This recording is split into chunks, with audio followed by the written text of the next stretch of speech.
Hello everybody, I'm Sarah and I'm a recorder player. I have a new tenor recorder to show you, and it's not just any tenor, it's the Modern Ehlert Tenor by Moeck. It's pretty special. It has quite a few features that are different from your regular tenor recorders, so I thought I'd show you and compare a few instruments as well. Here we are. Oh, can I just say it feels so good to be filming a video again, and thank you for being so patient. I've been on tour in 4 different countries, and I also have some very exciting news. I've been appointed as recorder professor specialising in contemporary music at the Royal College of Music in London, which is an absolute dream come true. There's a lot happening, but it feels really nice to be back in this chair talking to you. On with the show. Here we go. It's in boxwood at 442 Hertz, Baroque fingerings. Let's put it together.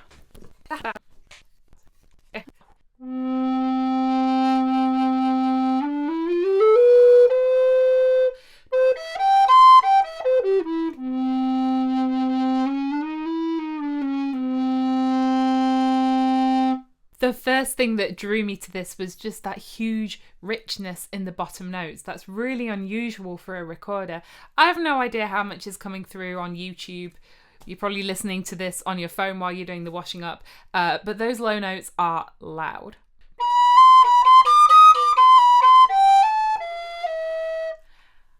And on the other end of the spectrum, you can make those high notes super, super soft. Rafi Ehlert is a German recorder maker who also makes beautiful Baroque instruments, altos, voice flutes, up 415 as well. And this collaboration with Moeck was to create a modern tenor. Now the design is based on Baroque tenors, Hotteterre, Bressan, so it feels quite like a regular recorder, but with a big sound, strong tone colour, a wide range, and dynamics. Just want to say this video is not sponsored. I bought this recorder. We have at the bottom a double key for C and C sharp. It doesn't go down to the B, but that's okay. On the back, we've got an adjustable thumb rest with a ring so you can have a sling around your neck. Now straight away, I'm going to compare it to my other tenor recorder, which is a Yamaha. You can see that the modern Moeck is longer and bigger in every respect. The middle joint is longer, and at the top you can almost fit the Yamaha inside. The bore is that much wider. However, at the bottom they are almost the same. They're both conical. They start wider at the top and get narrower at the bottom, but that's more pronounced in the Moeck. Again, the bottom joints are different sizes. The Moeck is longer. Will the head joints be different sizes? Yes. We always say that the size of the recorder gives it its pitch. How can you have a recorder of a different length that's at the same pitch? Again, this is due to physics that I do not understand. Maybe one day I'll get a recorder maker on here who can tell me how that works. But how it works out is that the modern Moeck has a bigger sound. So, my old Yamaha, Moeck.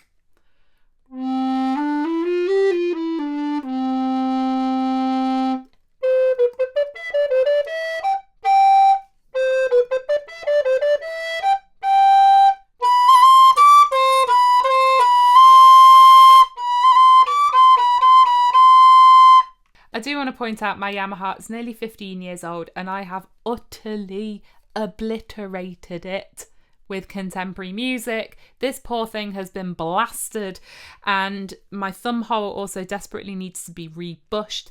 That's got a groove worn into it by my nail. It's one of these high notes, oh my god.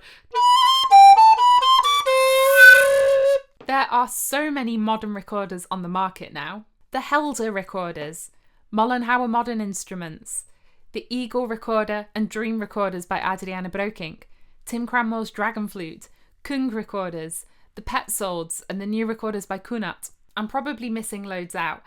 I feel like the Ehlert tenor is closer to a regular recorder than some of the other new recorders I've tried. The Helder tenors, for example, are really a new thing. Everything feels different, seems different, takes more getting used to. This feels like a recorder. A bit longer and heavier though. I do have to get used to the weight a bit. Boxwood anyway, it's quite substantial. And because it's longer, I've got to just get that. And also this key requires quite a bit of effort to push down, though that can be adjusted with the screws. It wasn't a planned decision on my part to go for an Ehlert tenor over any of the others. What happened was I went to Utrecht Early Music Festival, to the market where all the recorder players were there, and I tried this and fell in love with it. I wasn't expecting to buy a tenor recorder that day, but it had to come home with me. What I want to use this tenor for is for contemporary music that has a big sound, really rich, flexible, big range, and it just fit the brief perfectly. But it also has a classical enough sound that I can play it in chamber music. I should do some more playing, shouldn't I? Stop talking, more playing.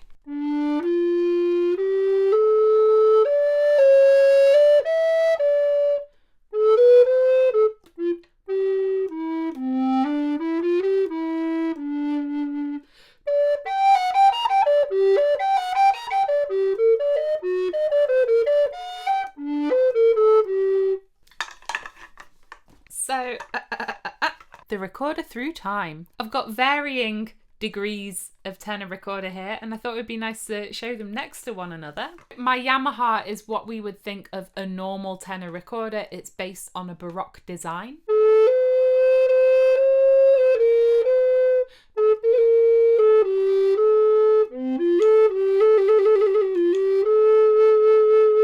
The modern Moeck.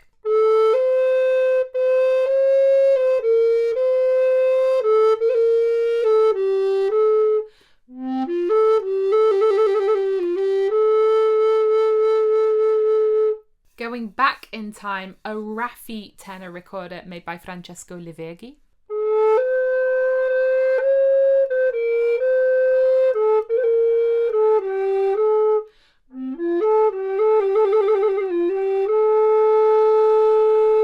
It's got a bit more in the sound. And a Renaissance tenor, a Consort tenor by Peter van der Poel.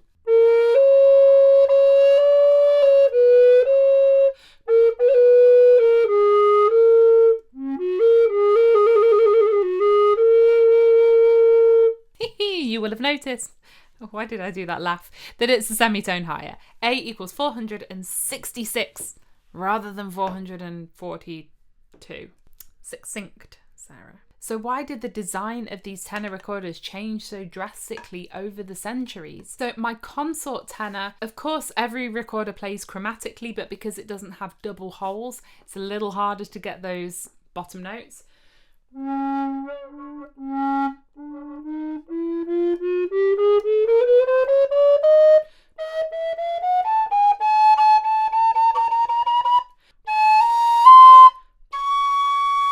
It's got around 2 octaves, but an octave and a sixth is its strongest range. Whereas the Moeck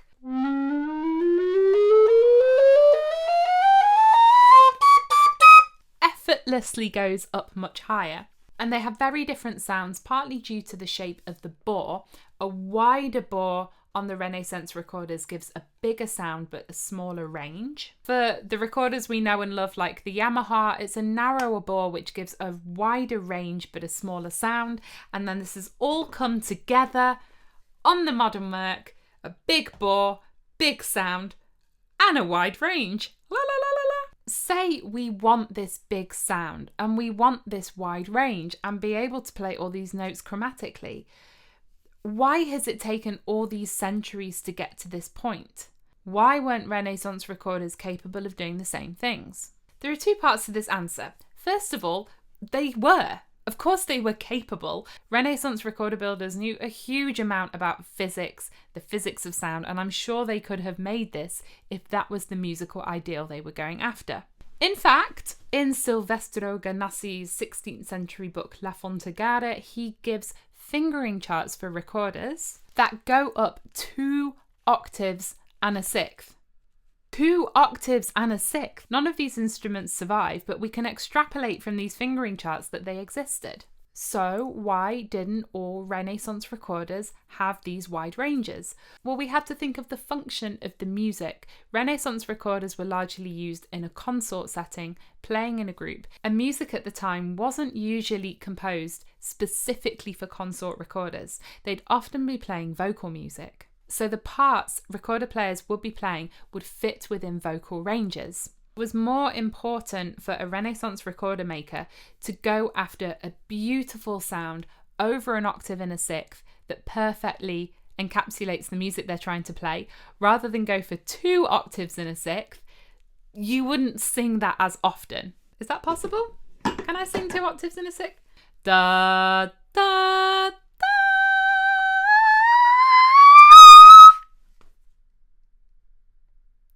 At that point, my camera just shut off. I think it was just like, no. We went off on a little tangent there, but I enjoyed it. I'm still playing this recorder in. I'm really looking forward to getting to know it over the next months and years and decades of my life. So if there's anything you'd like to hear me play on it, let me know. Do any of you have the Rafi Ehlert Moeck recorders? Please let me know in the comments. By the way, do you like my t-shirt?